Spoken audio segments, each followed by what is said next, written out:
Let's see if I can first try this freaking YouTube intro. I'm a big stretch first. Oh, hello YouTube. Today we are reacting to a Vadi video called The Lore of Elden Ring is Insane. This one is about Midra, and I'm really excited because Midra was like one of my favorite bosses in the Elden Ring DLC. I just thought it was so cool. I loved the madness ending in the base game, and I love that they had the Abyssal Woods and Midra to kind of like flesh out that ending and like add a bit more madness as opposed to it just being some concept that's kind of sprinkled in there. So I'm really excited to see if there's more lore knowledge about, or lore information about Midra that I didn't pick up in my playthrough. I'm so excited. Let's get to it. Midra's Sanctum, a veritable paradise. And then...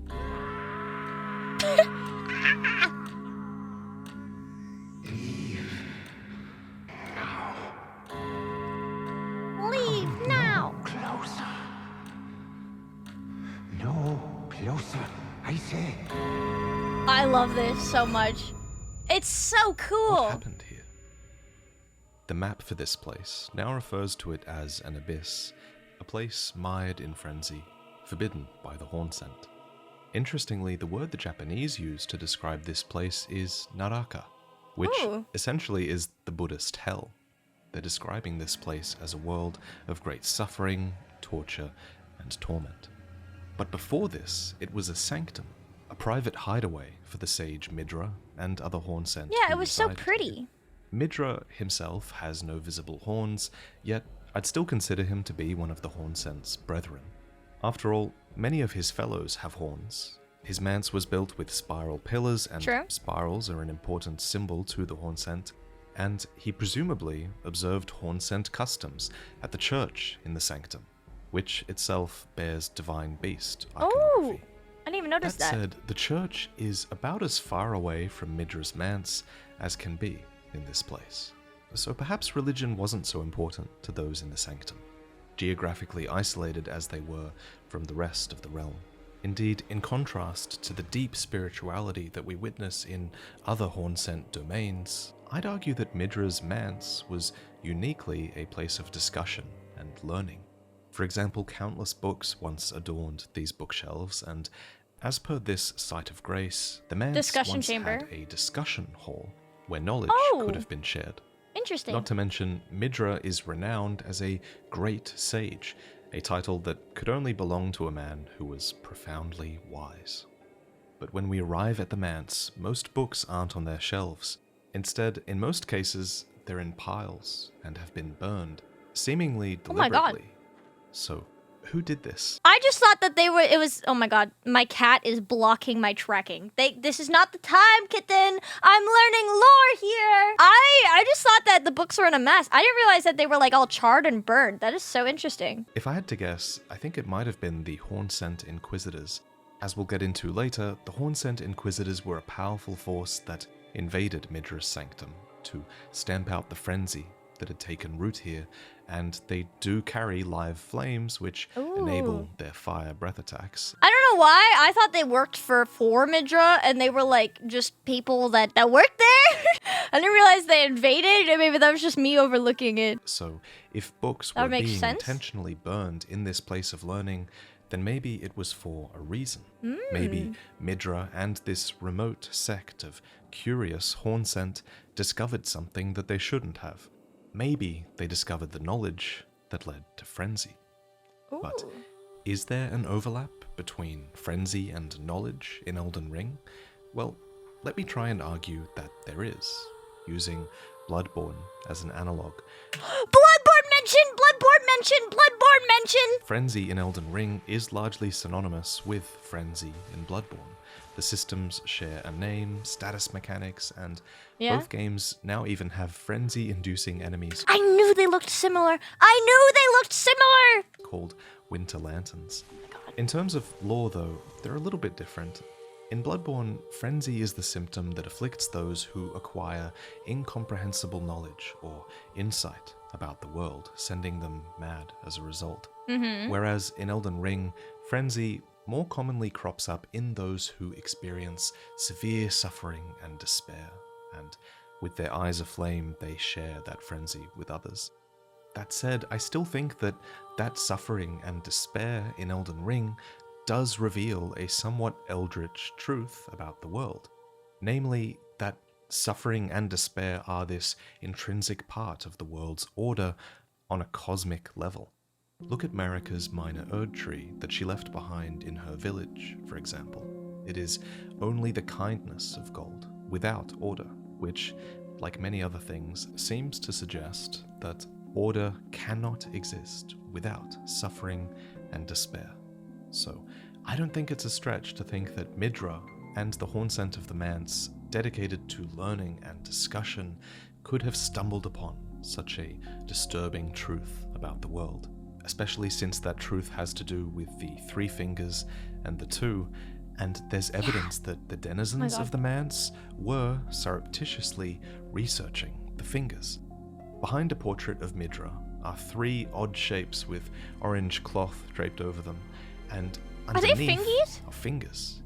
These... I didn't notice that the first time. Oh my god, wait, unless I think he went underneath it. Like, I think he, like, in an engine went underneath it or something. Or I didn't know if you were supposed to pick up on this. Oh my god, I did not notice this. are the same fingers and stones that can be found in the finger ruins, and incidentally, the finger ruins of Rhea are adjacent to the Abyss itself. True. Shout out to Zlovsky on Twitter, who separated the models so we could get a closer look at these. That is so sick, In the actually. end, though, how Frenzy took root in Midra's sanctum is open to speculation. Maybe I'm wrong, and it had nothing to do with their research. Maybe the fingers under these covers were never meant to be discovered by us.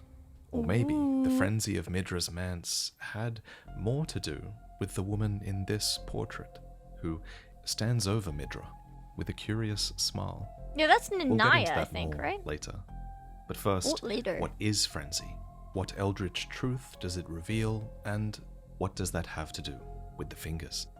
To answer that, we're going to have to go back further in Elden Ring's timeline than we ever have on this channel, to the cosmic metaphysical origins. This is so neat, actually, going into the Eldritch stuff. I love this. I love the lore of Frenzy so much. I think it is so sick. I just think, like, this, like, really, like, concept of evil and melting and chaos. Not even to say evil, but just chaos and unruliness. I think it's so neat, and I'm so happy that we're delving into it and we're getting more from it as opposed to just the merchant lore. But more from it, oh, it's so good. Of life.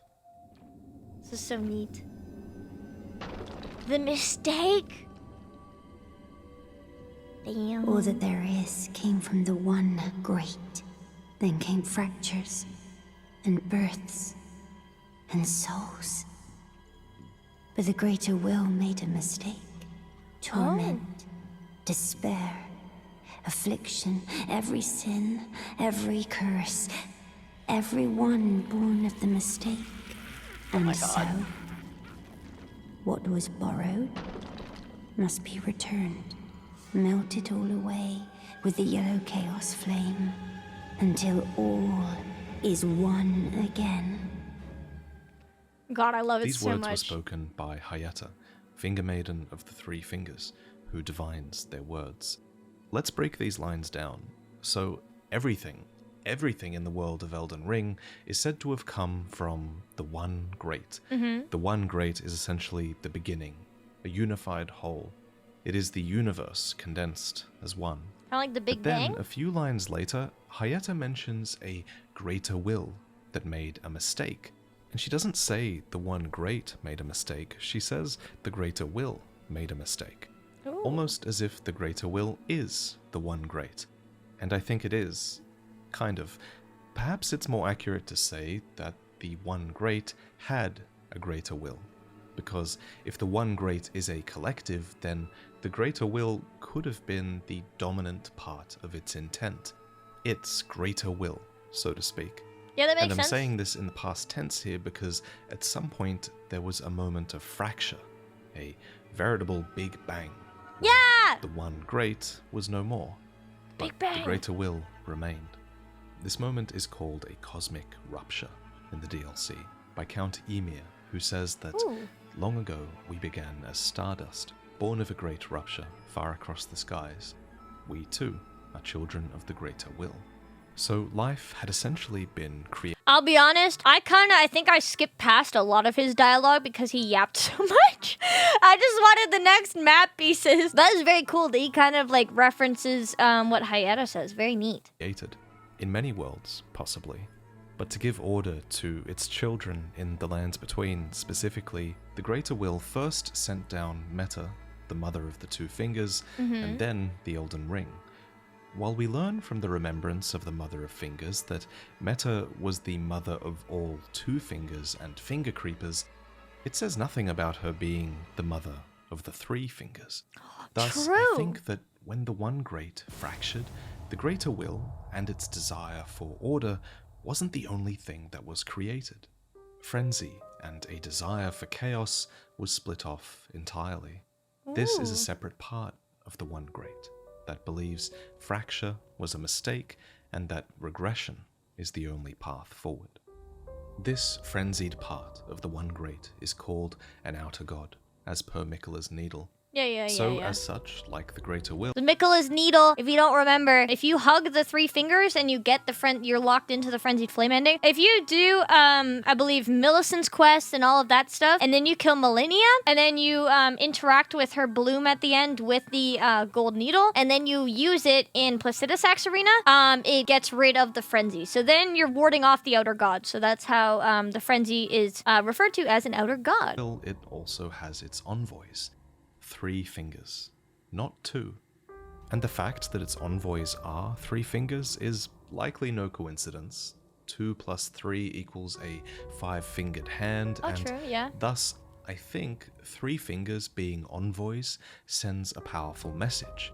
The message being that if order is run by 2 fingers, then the other 3 are naturally the ones that are missing.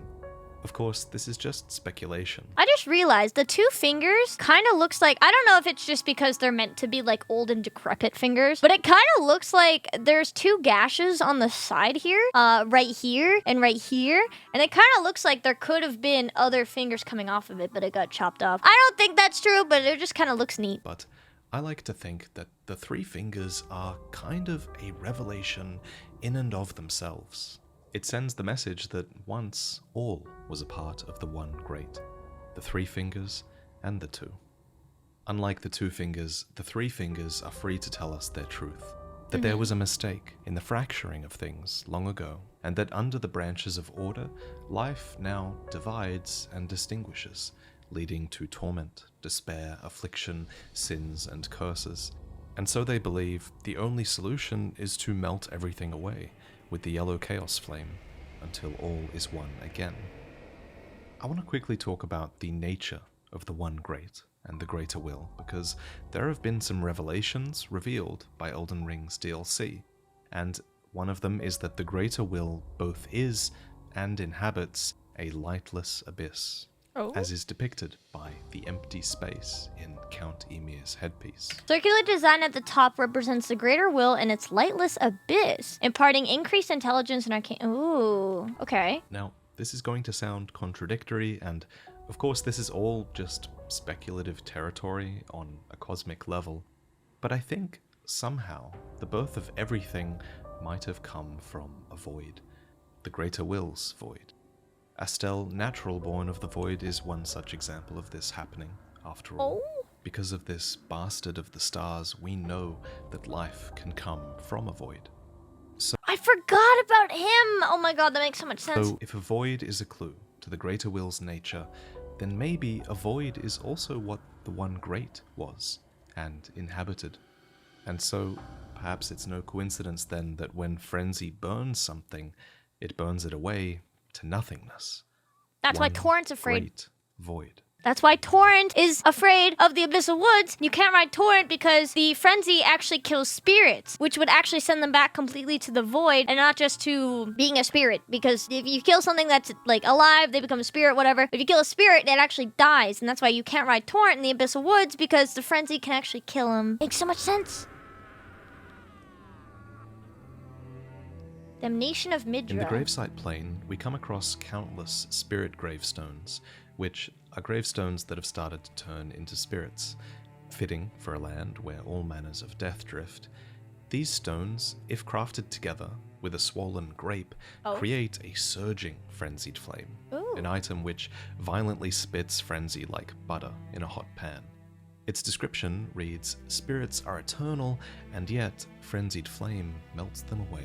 This is what I was saying! This is what I was saying! Dude, I got psychic abilities, I guess. I swear I did not pre-watch this video. It's no wonder then that Torrent, being a spirit, oh my god, is terrified of this place.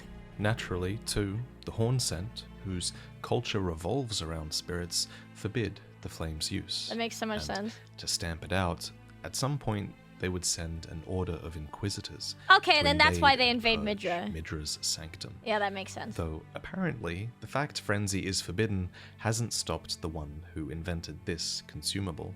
The Mad Craftsman's cookbook that teaches it reveals that it is a record of crafting techniques left by a craftsman who served Midra and Nanaya. His eyes were burned by the flame of frenzy. But were his experiments with frenzy being done before or after the purge of Midra's sanctum? What I really want to understand here is, was frenzy brewing in the manse for a while, or did it only truly become a threat when the Inquisition invaded? Let's talk about that. We know that frenzy must have been present at the manse in some capacity before the Hornsent Inquisition arrived. Why else would the Inquisition have come to stamp it out? However, I don't think it was out of control by any means. I think they were merely on the brink of it, and that's because of this tortured phantom of the manse, who questions why the Inquisition and their cruelty was even necessary. While begging for mercy, he says, "I ask, what crime did great Midra commit?" It's not clear whether he simply doesn't understand the threat that frenzy represents, or whether he simply doesn't think that Midra is to blame for it. But I think we can at least take from this that frenzy wasn't out of control at the sanctum. It was just there, and the Hornsent Inquisitors had been made aware of it. But I reckon even the mere hint of frenzy would have been the beginning of the end for Midra's sanctum, and that's because frenzy is essentially a self-fulfilling prophecy. The fear of frenzy and its void inspires an extreme response to those in power, leading to the torture and torment of those who are frenzied, which is itself an extreme response that exacerbates frenzy even more, and on it goes. It's just a never-ending spiral. That is very neat. In the end, frenzy only really exists because of how awful the world is, and the torture to stifle it only proves that fact. It just proves if it's there because the world is bad, and if you prove that you're bad, it just makes it continue and keep going and keep going and keep going. So, when the Inquisition arrived to purge this damnation like no other, they brought pain, as was their way. These Hornsent Inquisitors are not unlike Rykard's own Inquisitors, who we discussed in a recent video. Both forces use torture to extract the answers they seek, and both Inquisitions likely existed to root out traitors and threats to their regime. As opposed to the fire of Rykard's Inquisitors, the Hornsent's brand of Inquisition utilizes golden arcs called barbs, which, according to the spell, were a known symbol of coercive questioning. Interesting. The barbs on the Great Sword of Damnation, for example, unwrap to pierce the victim from within, inflicting continuous wounds to assure eternal agony. There's actually an intriguing bit of lore hidden in the weapons skill of this item, which reads, "There is something of the Golden Order in the sight of those fixed upon this crux." The Golden Order. For me, this brings to mind Marika, crucified as she is upon a golden ark at the end of the game. Alternatively, since the Golden Order was created upon the removal of destined death, perhaps the Great Sword of Damnation evokes this fact by inflicting eternal suffering without death as a release. Thus is the Golden Order seen in the shape of those fixed upon its crux. Perhaps. It's hard to say for sure what was meant by this line, but I'm glad this line exists because I think it means that they want us to question why the barbs of the Hornsent look like the rune arcs of the Elden Ring. Yeah, I always wondered that too. I was like, the Hornsent are using rune arcs for us, but also the Hornsent and Marika are like enemies because of what they did to the shaman, so it didn't make sense to me. I was always wondering that. It's a very interesting touch. But it's almost like, I feel like it's kind of interesting because she is crucified on a rune arc, and the Hornsent use rune arcs. So it's almost as if she was at the kind of mercy of the Hornsent initially, or at least her people were as shamans when they were like, you know, turned into the fleshy jar people. And at her end, she ended up at the mercy of the rune arcs as well. I guess it kind of depends on whether you see the rune arcs as originating with the Hornsent or originating with the shaman people or the Golden Order. Because that I'm not sure, but it is kind of interesting how it's sort of like they are linked in that way. So why? Why did the Hornsent have these golden arcs and methods of torture that echo the Golden Order when theirs is a civilization that preceded the Golden Order and the Elden Ring? So, to answer that, while I think it's true that the Hornsent were around long before Marika, I do think Marika and the Elden Ring became part of their culture for a time. True. The simplest proof of this is in how the Hornsent believe that Marika betrayed them. Because for them to consider Marika's actions a betrayal, Marika must have been considered a part of the Hornsent's culture. Oh, true, yeah. But for more you can't betray someone if you were never on their side to begin with. Evidence of Marika's involvement in this place at this time, take a look here, where you respawn after getting jump scared by a winter lantern. There's a stake of Marika here. Oh. And for these to be in the realm of shadow, it means that Marika must have been a force in the world long before the Inquisition arrived. True. Even here, in this sanctum that's geographically separated from the rest of the realm. And while you could argue that these are just here for a gameplay reason, you know, and that they have no relevancy to the lore, I don't think so, because I think From Software are aware of the lore implications of these statues. For evidence of this, look at Raya Lucaria.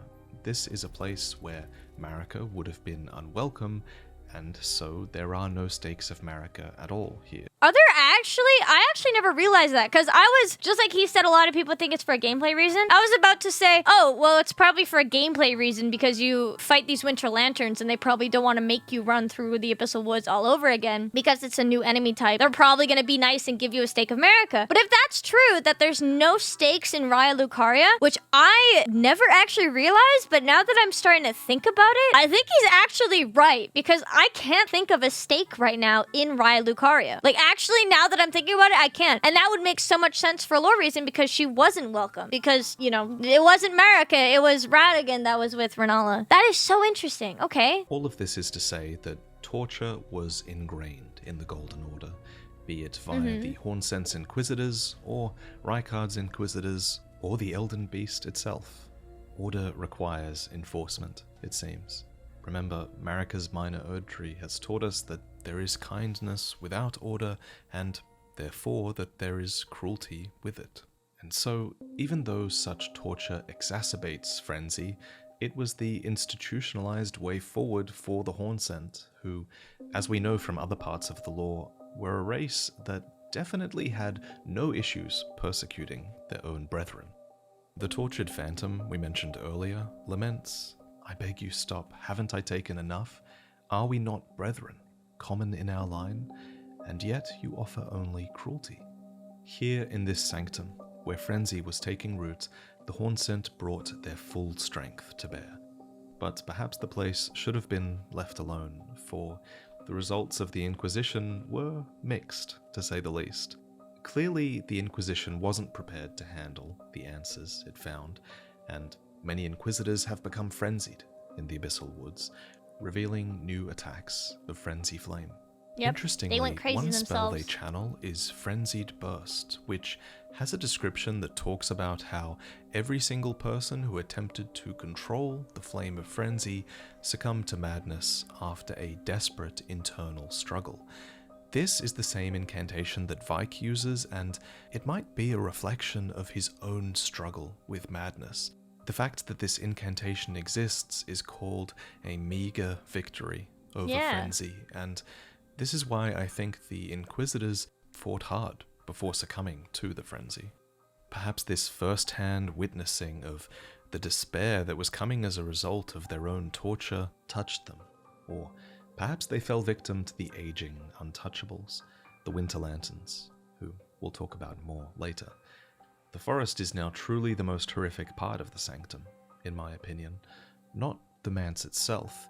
And I say that because the Inquisitors who occupy the manse are not the frenzied variant. Despite frenzy having infected the rats and shadowy horn scent within, the Inquisitors of the manse don't have a single frenzy flame attack. Why? Well, They're big and strong. I think that this was done They did to not show succumb. that their Inquisition was successful to a degree, thanks to the majority of the Inquisition's strength being focused here at the manse. And there is Inquisition strength here. For example, one of the Fat Inquisitors is in possession of revered Spirit Ash, a powerful blessing of the Horn Scent, and there are even the spirits of Divine Beast Warriors roaming the halls. The Divine Beast Warriors were an elite force among the Horn Scent, but you know that already from fighting them, don't you? To be clear though, these aren't physical Beast Warriors, they're actually spirits. Perhaps these warriors were once part of the Inquisition's forces and then died in this place. What's more likely though, I think, is that perhaps their ashes were given to the Inquisitors, who then summoned them here to fight, as weapons to be wielded That would make sense. in their assault. They can We keep do, strength. after all, know that the Inquisitors are capable of summoning the spirits of their comrades. We know this thanks to Jory, the Elder Inquisitor. I hate him so much trying to speedrun and dealing with this guy teleporting away and summoning. Oh my god, he drives me insane. Who rings a sort of spirit calling bell to summon his brethren in his boss fight. And it's here, in this place where the catacomb spills out into the forest. This is such a cool transition though, when you think you're just exploring a catacomb and then all of a sudden you go to the boss room and it's just this big open area. It's so cool. Except for the stinky little boss. Holds down the fort, alone, a final frontier for those coming in or out. According to the Inquisitor Ashes, inquisitions often perplexed the minds of the uninitiated, and so seniority was viewed as an asset, and Jory is an elder Inquisitor. Thus his age helps to explain why he is the last one remaining on the edge of the forest, endlessly calling in his brethren to fulfill their duties properly in death. One thing I wonder though is why inquisitions perplexed the minds of the uninitiated. Was it because these inquisitions were focused on torture so deeply?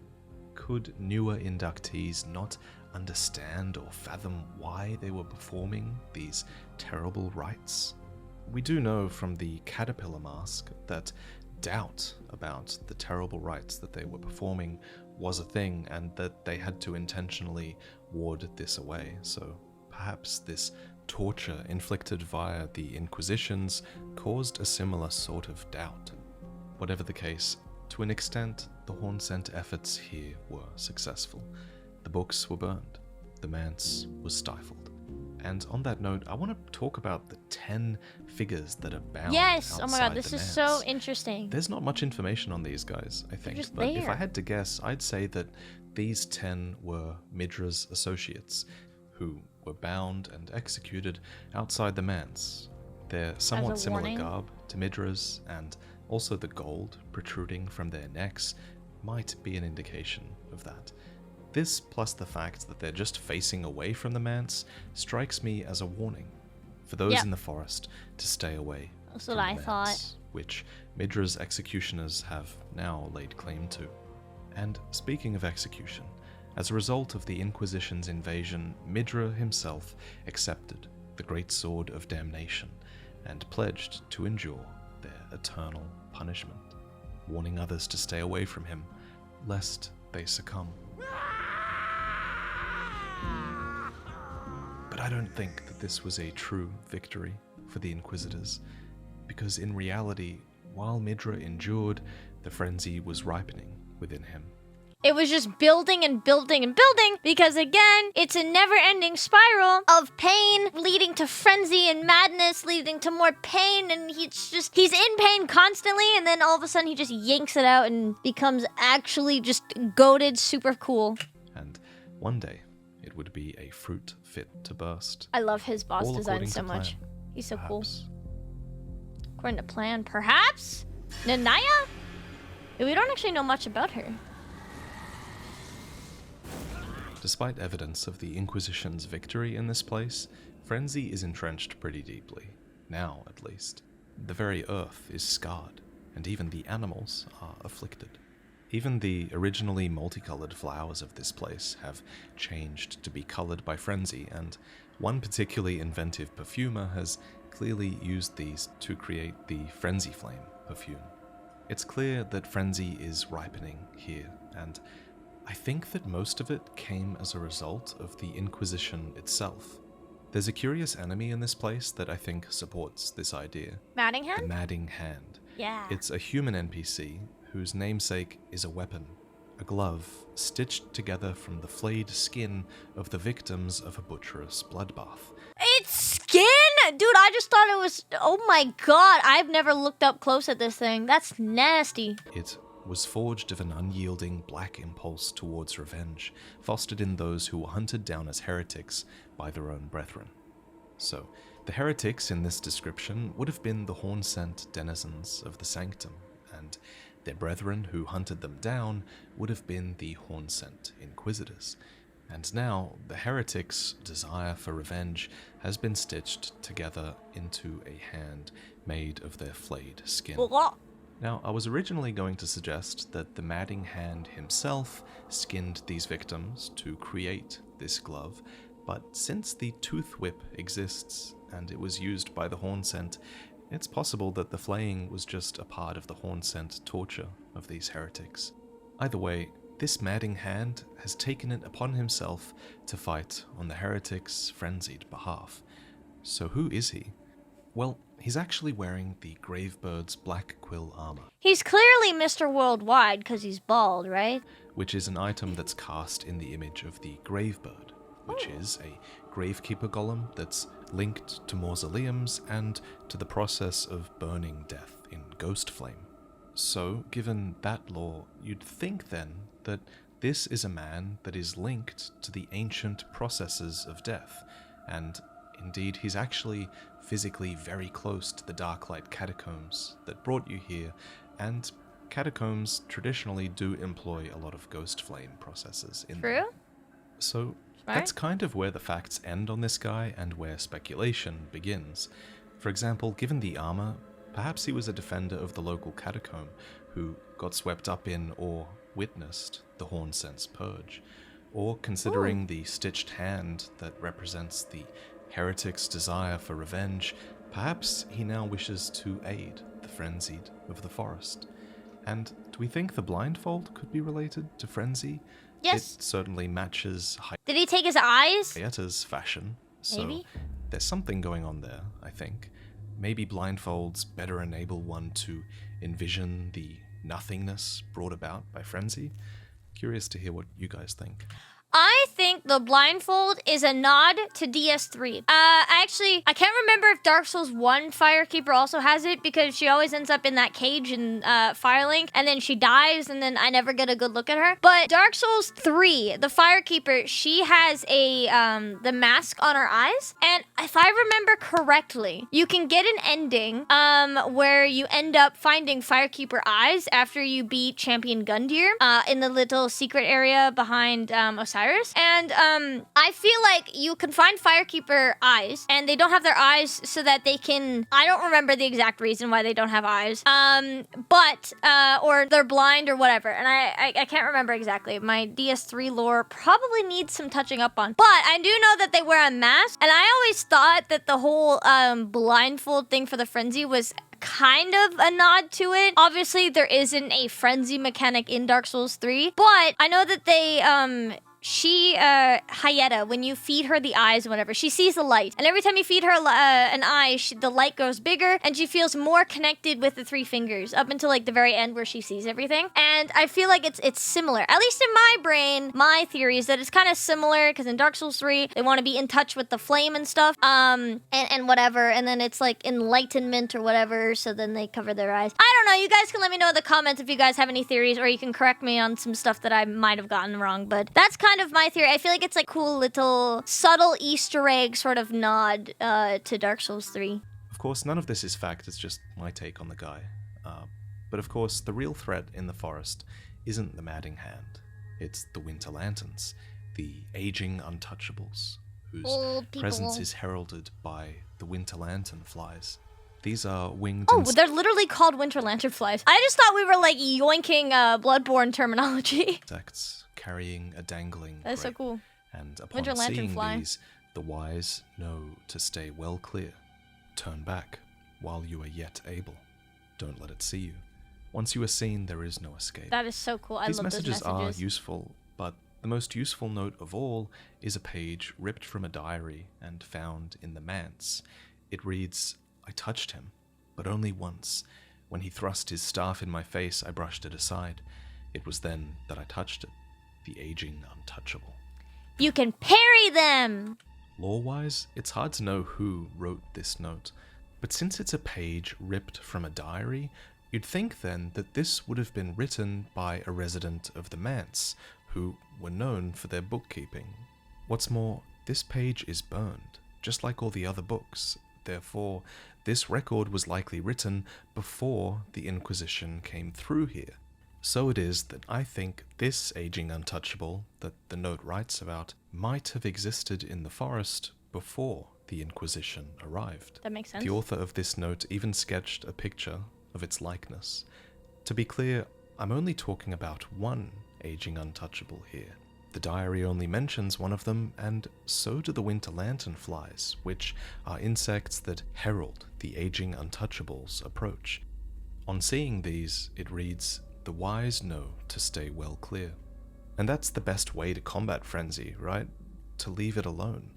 The quote-unquote wise denizens of the sanctum had likely learned this early on, and perhaps so too did Marika, who locked away the frenzied merchants underground, So they out can of leave sight them alone. and out of mind. Yeah, makes sense. So, in my headcanon, at least, frenzy had appeared in the sanctum before the Inquisition, and there was an aging untouchable roaming that the manse had learned to steer well clear of. Of course, eventually more aging untouchables would be created. There are 6 in-game that you can find. But frenzy had not yet gotten out of control. Remember, again, there's a phantom in the manse who wonders what crime Midra has even committed, and to be fair, is it a crime to learn painful truths? To despair? At any rate, while this note does reveal good lore, more than anything, it's meant to be a gameplay tip. It teaches Parry. you that by parrying a Winter Lantern's staff, the aging untouchable can be killed. I didn't know this my first playthrough. I literally did not know you could parry these guys until I had to learn DLC bingo, and it's like, get a talisman. And I'm like, wait, how do you get a talisman? It's like from parrying them and killing a guy. I was like, you can kill them? It was insane. It was, my brain just like exploded at that moment. Upon doing so, most drop a swollen grape, an eyeball that has swollen over time. Marked with fingerprint burns, it is proof that the Winter Lanterns have been touched directly by the 3 fingers in Wait, if they've been touched by 3 fingers, does that mean that when we grow up and grow old, instead of like becoming old grannies and grandpas, we become an aging untouchable? If we got the frenzy ending? Oh my god, my character's gonna look like a winter lantern. embrace. These beings are the most dangerous thing in the sanctum now, especially considering the 3 fingers seem to have blessed them directly. They're even wearing rags, which might suggest that they've divested themselves of everything. But what defines them actually isn't that so much, it's actually something else. They are defined by their aging. Parry this Winter Lantern and you receive Yeah. the Aged One's A exaltation, talisman. which reveals that their head is supposed to resemble this sprig of ripe grapes. This is fitting, but the most curious part is the quote that follows. "Gift your madness to our Lord. Bless our brethren with grapes. Take care that they fully ripen." This quote must have come from a horn scent, since it says, "our brethren." What's more, their walking sticks are twisted in a spiral, which is a horn scent symbol. Are they horns? So, the aging untouchables were once horn scent. Oh my god. Eventually, there were many. And whatever they were, aged inquisitors cool. or denizens of the sanctum, now they exist to afflict the rest of the Hornsent with frenzy. And this frenzy is defined by its full ripening. Ripening is obviously something that happens with fruit, making it very relevant in this situation where we're talking about grapes, which are eyes. And ripening is something that occurs over time. And so aging and enduring this madness is the key. If we're talking about aging and ripening and grapes, could we make frenzied wine? Could we can we take the swollen eyeballs, the oozing eyeballs, and make frenzy wine? To this frenzy being powerful, and this frenzy is to be a gift, not unlike the shabriri grapes we gift to Hyetta, so that she might glimpse the distant light. Frenzy is shared like that, and theirs is to be a gift to their lord. Which brings us to Midra, finally, the old sage whose frenzy they surely intend to have fully. I'm sorry. I'm just looking at the way that Midra waddles after you when you don't let him attack you is so funny. He's like, please, to be a please, gift to their lord. please come back. Which brings Please us to come Midra, here. Please, I finally, want to hug. the Please, old please, sage whose please frenzy come here. they surely Please. intend to have fully ripen, so that he might become the lord of frenzied flame. This ripening has been enhanced by his torture, and the final words that he heard from his lady. "Please endure," she said. It was a curse.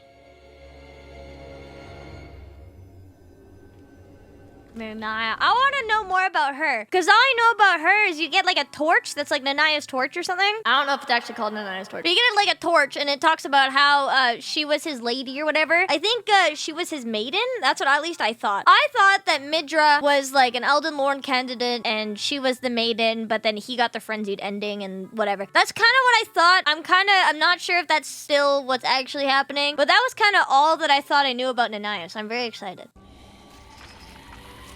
Oh, wait, Shabriri? Huh? Is it Shabriri? Frenzy consumables Was tell us always that Shabriri. the flame of frenzy burns the eyes, but tranquility follows in its wake. No wonder Midra desperately wants to rip the torturous greatsword free of himself. For in the end, the Lord of Frenzied Flame shall take their torment, despair, their affliction, every sin, every curse, all melted away. So reads the spell Midra's Flame of Frenzy, which is a remembrance incantation designed in praise of Midra, Lord of Frenzied Flame. Curiously, this description ends with the line, "Yet Midra, like others before him, was too weak to become a lord." And yet, Yeah, he a did failed become a Elden lord. Lord? So this line is kind of contradictory, right? Oh, but he did, yeah. Perhaps you're supposed to read this as Midra was a Lord of Frenzied Flame, but too weak to become a true Lord since you defeated him. Maybe. Or alternatively, perhaps you're supposed to read it as if Midra was originally too weak to become a Lord long ago, but over time he did become strong enough to become one. I thought it was as if he was supposed to be Elden Lord, but then he decided to go after Frenzy instead and just kind of like decided to diverge off of the Elden Lord path and then became the Lord of Frenzied Flame. That's how I interpreted it as. I don't know. We might have different evidence. Wow, I cannot English today. We might have different evidence though for something else. Or rather, he endured long enough to become one. He did become Lord of Frenzied Flame though. Come no closer. No closer, I say. The madness wears. The depths of your foolishness.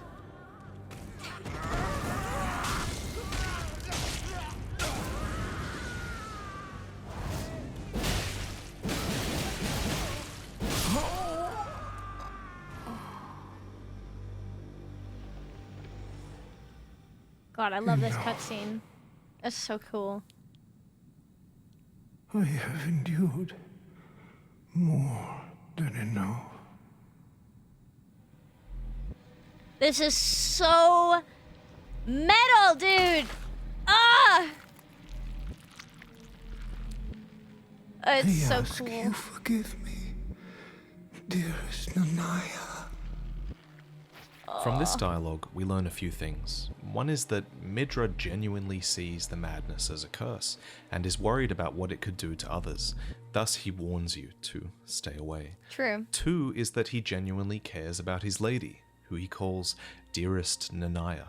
And third, since Midra asks for Nanaya's forgiveness when he succumbs to frenzy, I think Midra believes that Nanaya told him to endure for the sake of others, yes, but also for her.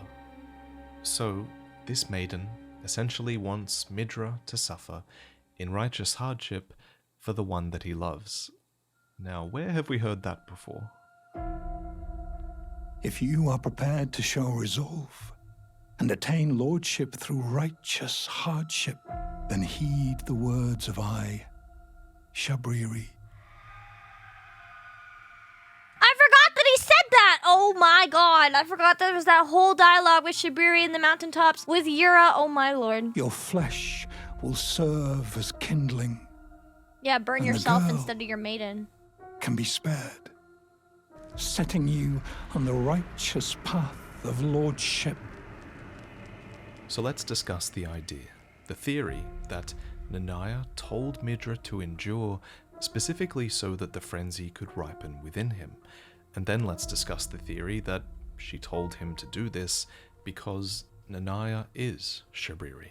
But she's dead there. Oh, but Shabriri used Yura's body, so he must have he just used Nanaya's body. Oh my Being god. who is chaos incarnate, put on this earth to ensure that chaos has its lord.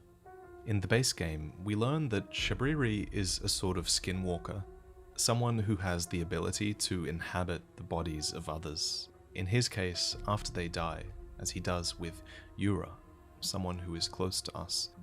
Thus, as the theory goes, perhaps Shabriri also came to inhabit Nanaya's skin, to Yeah. encourage Midra's endurance and bring about a lord in Midra's sanctum through what Shabriri calls righteous hardship.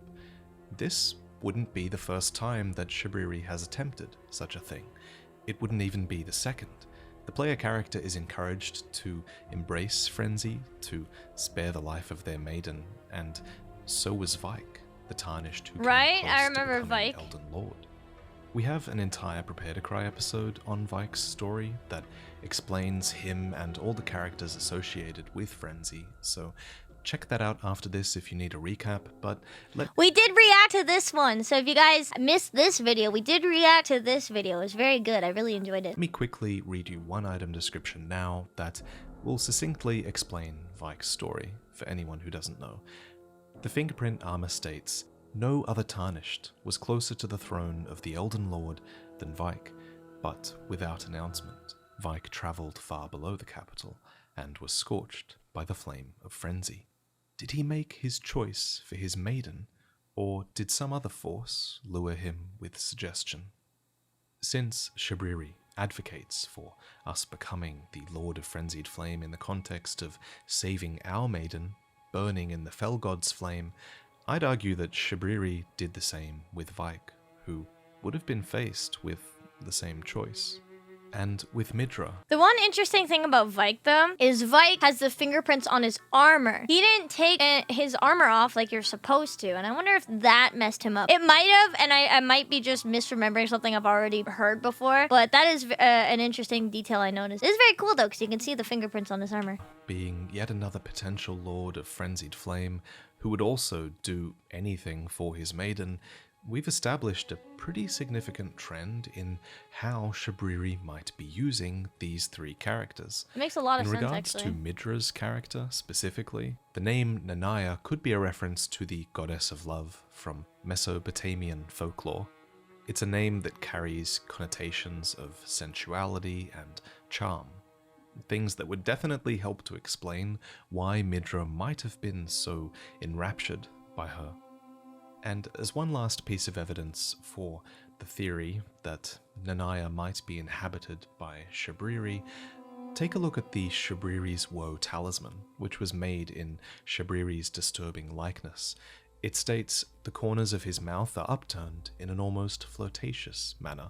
Oh. And I find it so perfectly creepy that Nanaya has a similar smile to Oh my Shabriri God. in the portrait here. It's so good. I mean, That I'm not is gonna so lie, true. I love this theory. I find it cool.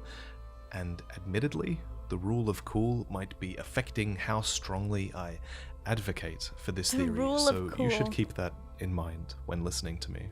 And on that note, I do want to say I first came across this theory in this Reddit thread, and it was through the process of agreeing and disagreeing with multiple arguments here that I came to my own conclusion. And my conclusion is that it's possible that Nanaya could be Shabriri, but it's also possible that Nanaya is just her own character, using a similar playbook as Shabriri.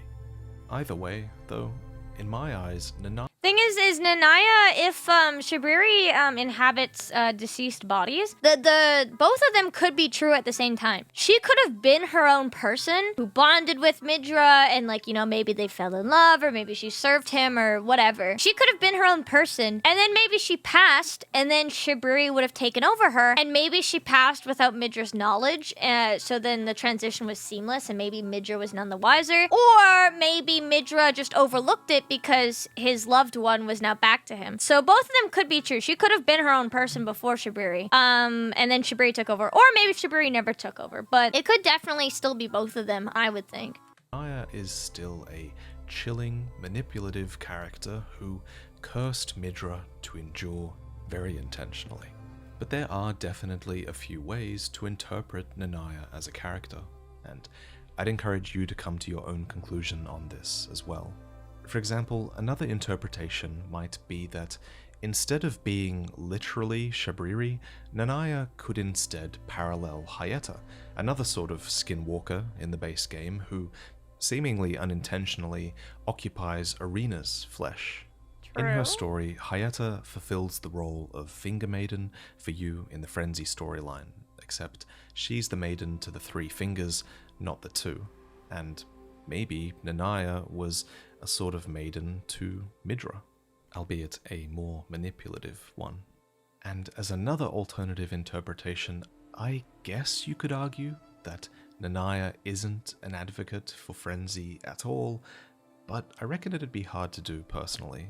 That's because the evidence of Nanaya being honest and really genuinely wanting Midra to endure for his own sake is kind of undone by the fact that when we find Nanaya's body in-game, she's actually cradling someone who was a prior Lord of Frenzied Flame, albeit a feeble Lord of Frenzied Flame. Nanaya's torch is a torch made by attaching a dying Flame of Frenzy to a small spinal column.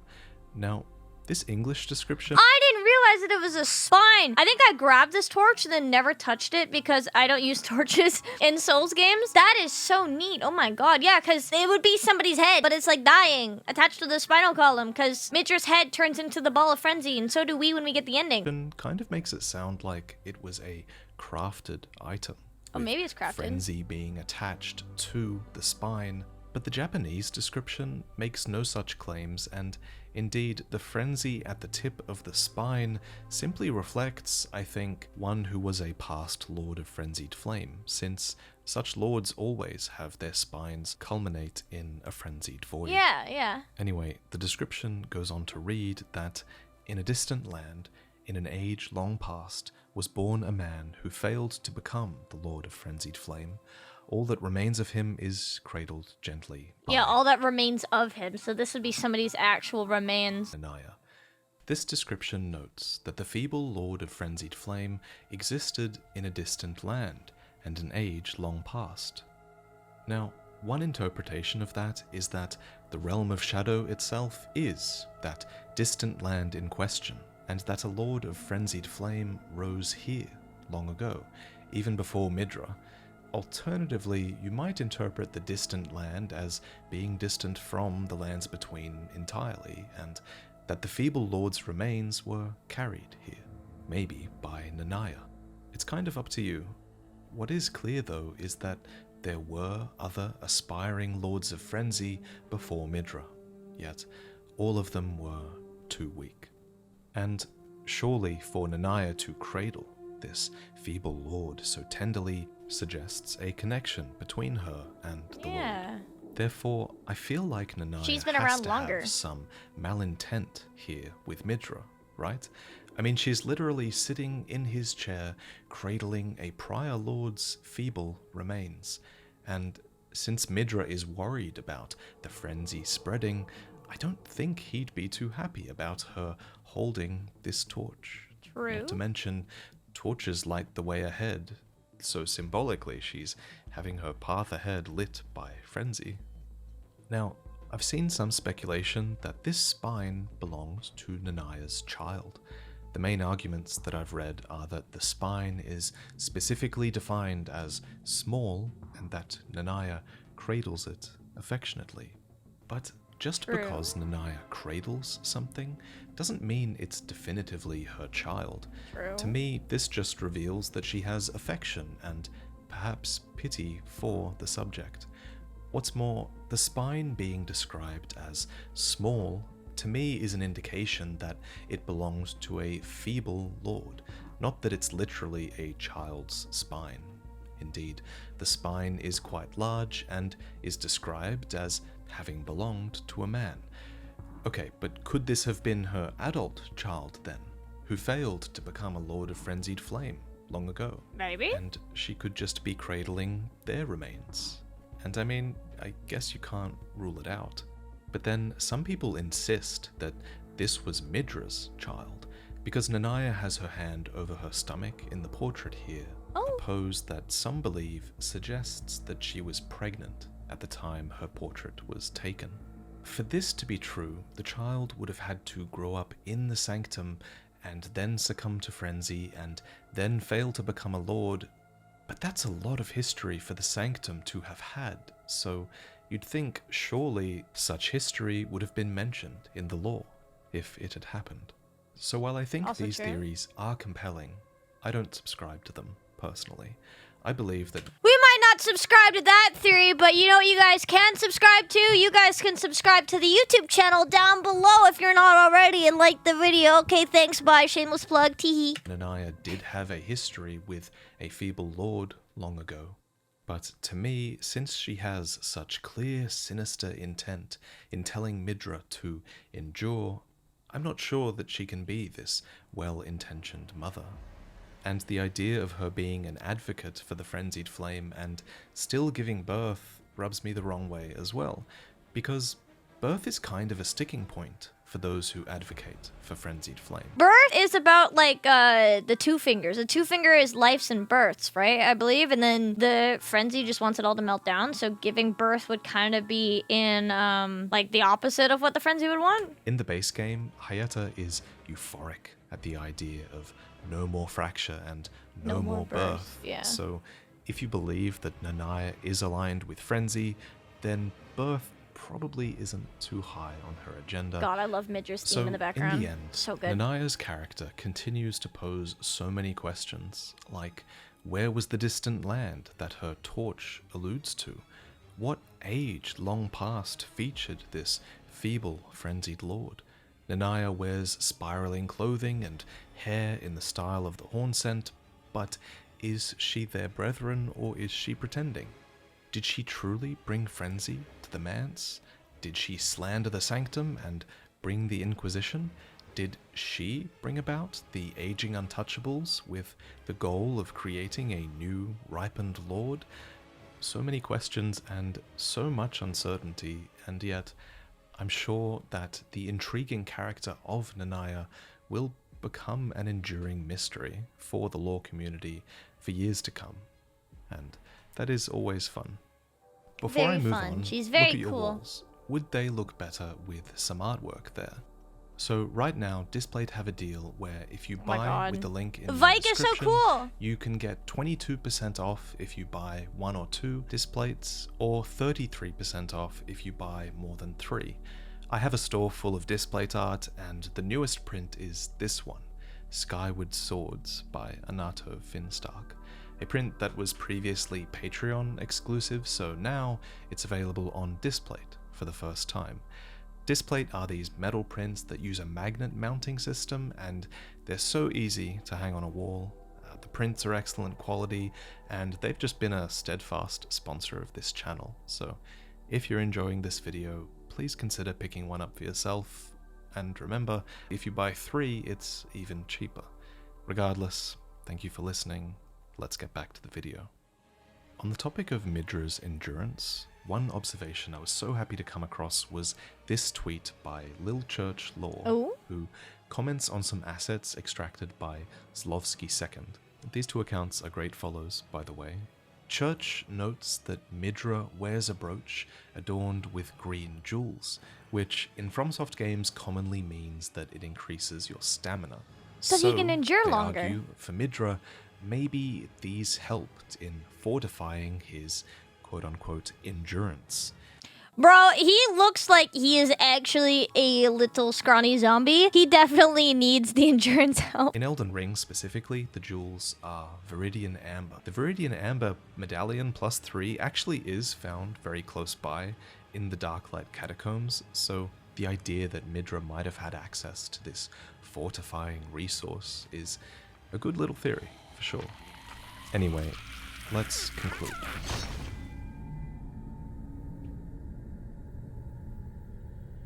God, this cutscene is so good! I like how he just actually grows so much taller all of a sudden, too. God, he's so cool. And the soundtrack is so ominous and so good. I'm obsessed with it.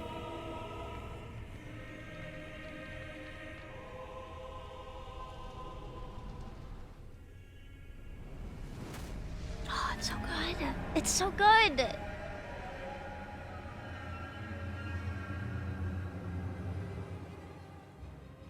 In the end, with you pushing him over the edge, Midra finally gives into that blissful salvation, his frenzy.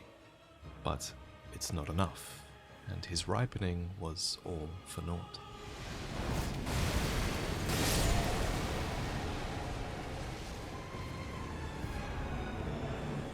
But it's no matter, for as long as order remains, it seems, chaos cannot die. And there are other prospects, like Vike, like you, tarnished, exposed to the injustices of the world. I'm the strongest who might frenzied go on lord. to become Lord of Frenzied Flame. For unlike Midra, you are bolstered by the great runes of the Elden Ring. You are unleashing frenzy from within the Erd Tree itself. Surely that has to count for something.